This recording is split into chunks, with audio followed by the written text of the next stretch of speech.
లక్ష్మీ వ్రతమున ఒక వ్రతము గలదు. ఆ వ్రతమును శ్రావణమాస శుక్లపక్ష పౌర్ణము శుక్రవారం నాడు ఆచరించాలి. పార్వతీదేవి కన్ను లోకరాధ్య, నీ వానతిచ్చిన వరలక్ష్మీ వ్రతము ఎట్లు చేయవలను? ఆ వ్రతమునకు విధి ఏమిటి? ఏ దేవతను ఆరాధించవలేను? పూర్వం ఎవరెవరిచే ఈ వ్రతం చేయబడింది? వివరంగా చెప్పని ప్రార్థించింది. పరమేశ్వరుడు పార్వతి గావించి, ఓ కాత్యాయని, వరలక్ష్మీ వ్రత సవిస్తరంగా చెబుతాను వినుము. మగధ దేశమున కుండినంబ అని ఒక పట్టణం గలదు. ఆ పట్టణము బంగారు ప్రాకార తోడను బంగారు గొడవ తోడను గల తోడను ఊడి ఉండెను. అట్టి పట్టణమున సారమతి అనకు బ్రాహ్మణ స్త్రీ గలదు. ఆ వనితామని పెనిమిటిని దేవతతో సమానంగా భావించి తలంచి ప్రతి దినమున కూడా ఉదయంబే లేచి స్నానము చేసి పుష్పపత్రాదులతో పెనిమిటిని పూజ చేసి పిదప అత్తామామలకు అనేక విధములకైన ఉపచారములు చేసి ఇంటి పనిని చేసుకొని గయ్యాళి గాక మితముగా ఉంటూ ప్రియముగాను భాషించు ఉండెను. ఇట్లుండగా అమ్మహా పతివ్రత ఎందు మహాలక్ష్మి అనుగ్రహము కలిగి ఒకనాడు స్వప్నము ప్రత్యక్షమయ్యి, ఓ చారుమతీదేవి, నేను వరలక్ష్మీదేవిని. నీ యందు నాకు అనుగ్రహము కలిగి ప్రత్యక్షమైతిని.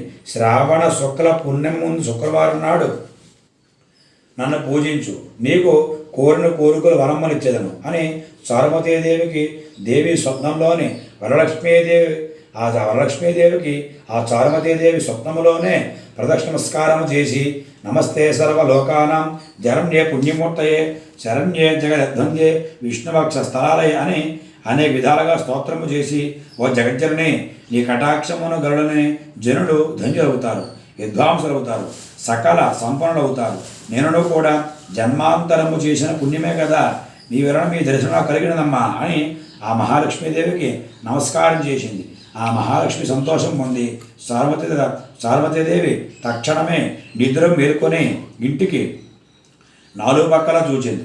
నాలుగు పక్కల చూచినగా ఇదంతా వరలక్ష్మిది కనిపించకపోగా, ఓహో ఇదంతా స్వప్నము కదా అని తలంచుకొని పెనిమిటికి, మామగారికి, మొదల వారికి కూడా అందరికీ విషయమంతా చెప్పసాగింది. ఈ స్వప్నం మిగిలి ఉత్తమం అని అందరూ కూడా అనుకున్నారు. శ్రావణ మాసం వచ్చిన తోడనే వరలక్ష్మీ వ్రతం చేయవలసిందిగా అందరూ కూడా సిద్ధమయ్యారు. పిమ్మట చారుమతీదేవికి స్వప్నం విన్న స్త్రీలందరూ కూడా శ్రావణ మాసం ఎప్పుడు వచ్చునని చెప్పి వేచి ఉన్నారు. ఇట్లుండగా వీరి భాగ్యోదయం వలన శ్రావణ మాసం పున్నము శుక్రవారం రానే వచ్చింది.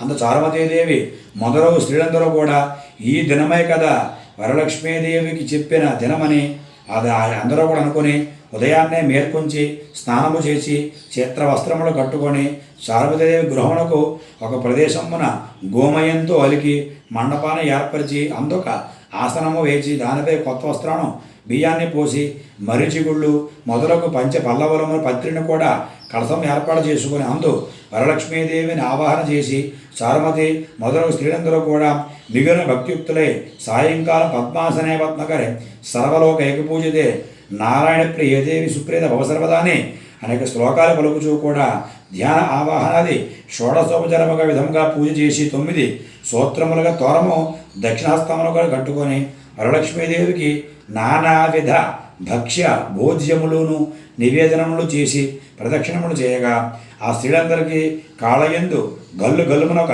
శబ్దం కలిగిను.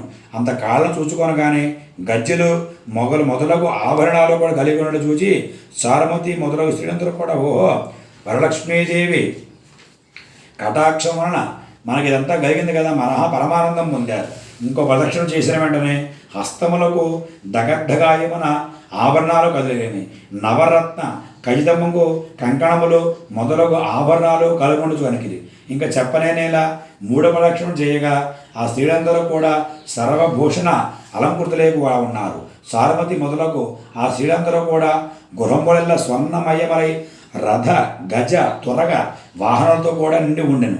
అంత ఆ స్త్రీలందరూ కూడా తోడ్కొని పోవడానికి గృహములకు తీసుకుపోవడానికి వారి ఇంట్ల నుండి గుర్రములను ఏనుగులను రథమును కూడా బండును కూడా ఆ స్త్రీలు వరలక్ష్మీదేవి పూజించే స్థలములకు వచ్చి కూర్చున్నాయి. పిదప ఆ యొక్క చారుమతి మొదలగు స్త్రీలందరూ కూడా తమ కల్పోక్తముగా పూజించినటువంటి పూజ చేయించిన బ్రహ్మగారికి బ్రాహ్మణోత్తమునకు గంధ పుష్పాక్షలతోనే పూజించి 12 కుడుములు వాయనము దానమిచ్చి దక్షిణ తాంబూలములు కూడా ఇచ్చి సత్కరించి ఆయనతో ఆశీర్వాదం పొంది వరలక్ష్మీదేవికి నివేదన చేసిన భక్ష్య భోజ్యాదులందరూ కూడా బంధువులతోడను కూడా అందరూ భుజించి తమ కొరకు వచ్చిన కాచుకొని ఉన్నటువంటి ఆ గుర్రములు ఏనుగులు మొదలగు వాహనములు కూడా ఎక్కుచూ కూడా తమలో తాము ఇంట్లోకి పోవచ్చు ఒకరితో ఒకరు ఓహో సారుమతీదేవి భాగ్యమే కదా చెప్పవచ్చును. లక్ష్మీదేవి తనంతట తానే ఆమె స్వప్నంలో వచ్చి ప్రత్యక్షమాయను. ఆ చారుమతీదేవి వలనే కదా మనకిట్టి మహాభాగ్య సంపత్తులు కలిగినవి అని చారుమతీదేవి మిగిలిన అందరూ పొగుడుచూ తమ తమ ఇంట్లకు పోగు చేయారు. పిదప వారిలో కూడా చారుమతీదేవి మొదలగు స్త్రీలందరూ కూడా ప్రతి సంవత్సరము కూడా ఈ యొక్క వ్రతాన్ని చేయొచ్చు. పుత్ర పౌత్రాభివృద్ధి కలిగి ధనగనక వస్తు వాహనంలో కూడా కూడుకొని సుఖముగా ఉండారు. కావున ఓ పార్వతి ఈ యొక్క ఉత్తమమైన వ్రతము బ్రాహ్మణాది 4 జాతుల వారు కూడా చేయవచ్చును. అట్లు చేసినట్లయినా సర్వసౌఖ్యాలు పొందిన వాడే సుఖముగా నుందరు. ఈ కథను వినువారులకు చదువువారులకు కూడా శ్రీ వరలక్ష్మి ప్రసాదము చేకూర్చిన వాడే సకల కార్య సిద్ధించి సుఖ సౌభాగ్యం వర్ధిల్లుగాక. శ్రీ వరలక్ష్మీ దేవత వ్రత కథా సంపూర్ణ. గోవిందా.